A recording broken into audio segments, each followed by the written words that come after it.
Hi Andrew, it's Stuart. Look, thanks for agreeing to have a little bit of a look at this model of my amp for the wiring. So I'll just try and take you through it pretty quickly. So this is the overall assembly. Put the two inputs over here on the right, just dual binding posts down here.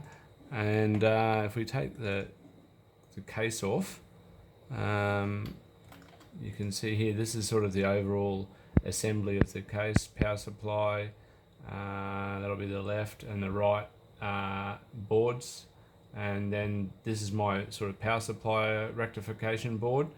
So I might just go back to that one.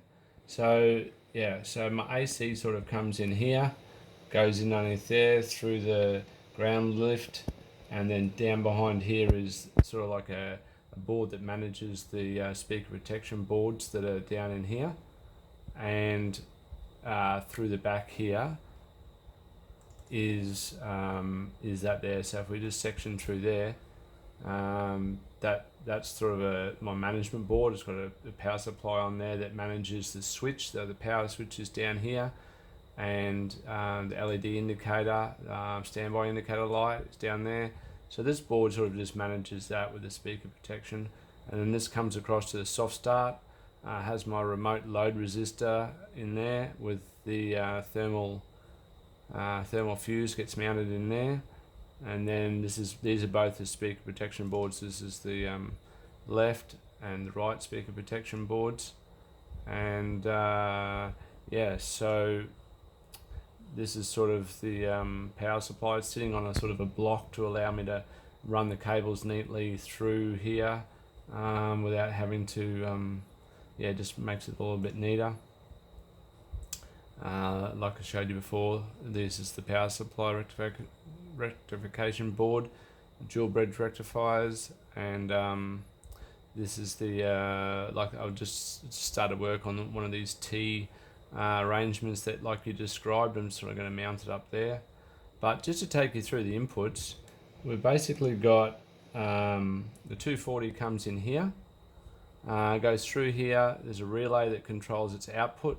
So the output comes out of here into the soft start board over here, and then out of the soft start board here goes back through the power supply and back to the transformer.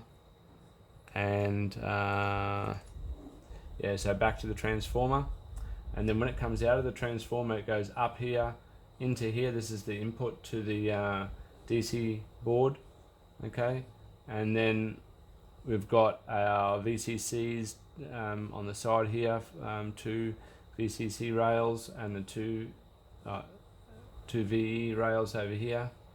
That should be VE, but anyway, it's just a text error. And yeah, so then this is the basically the star ground rail through here. So I'm just going to run this up onto here. May use some screw terminals like this instead of these fastener connectors. I think it's probably going to give me more conductivity. And then yeah, then out along the power supply rails down into here. And then this is the Honey Badger sort of PCBs on there. Now I've got this drawing here, and this is what I've started doing, and I'll just go through it quickly. So each one of these lines is indicating a section through the amplifier. So if we wanted to look at, let's say, G, we can just go to G, so that'll cut through the amplifier looking this way. So we go to section G, which is down, where is it? Section G, over here. So section G, you just need to zoom in a little bit, and you can see how all the wires have run, all that sort of business, all that sort of thing. Yeah, so basically section CC is pretty much where it all starts, with the 240 coming through here, through the ground lift circuit, and so on and so forth. So look, have a little bit of another look at that PDF diagram. Zoom in a little bit, you'll sort of see how I've labelled it all.